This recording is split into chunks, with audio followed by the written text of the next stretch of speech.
Hello जय मसी good morning everyone सबैजनालाई मेरा सम्पूर्ण फेसबुक टिकटक अनि युट्युबमा जति पनि साथीहरू हुनुहुन्छ इन्स्टाग्राममा सबैजनालाई यो बिहानीको अभिवादन साथै सालम जय मसी सबैलाई।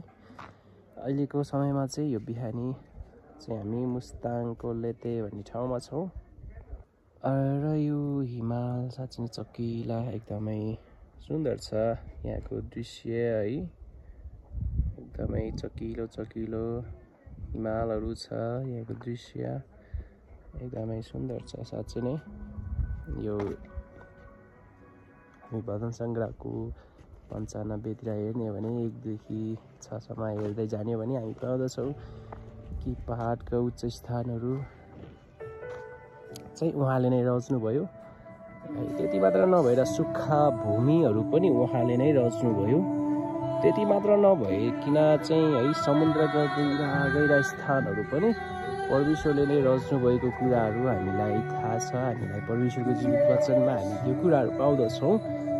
यसकारण यो सुन्दर ठाउँ परमेश्वरले नै रच्नुभएको कुराहरू हामीलाई परमेश्वरको वचनमा हामी पाउन सकिन्छ।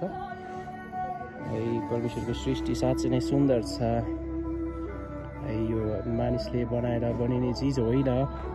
है मानिसको शक्तिले मानिसको बलले मानिसको क्षमताले योग्यताले हुने चिज चाहिँ होइन। है यो सुन्दर ठाउँहरू किनकि वचनले हुँदछ सबै कुराहरू परमेश्वरले नै रच्नु भएको हो। आज यसकारण जति पनि उहाँको थोकहरू छ उहाँले बनाउनु भएको चिजहरू छ सबै कुराले सबै थोकले चाहिँ आज परमेश्वरको प्रशंसा चाहिँ गर्नु आवश्यक छ र परमेश्वरको नाउँलाई चाहिँ पुकार्नुपर्छ भन्ने कुराहरू हामीलाई अवगत दैछ। हुन्छ जय मसी सबैलाई। God bless you. Thank you for watching.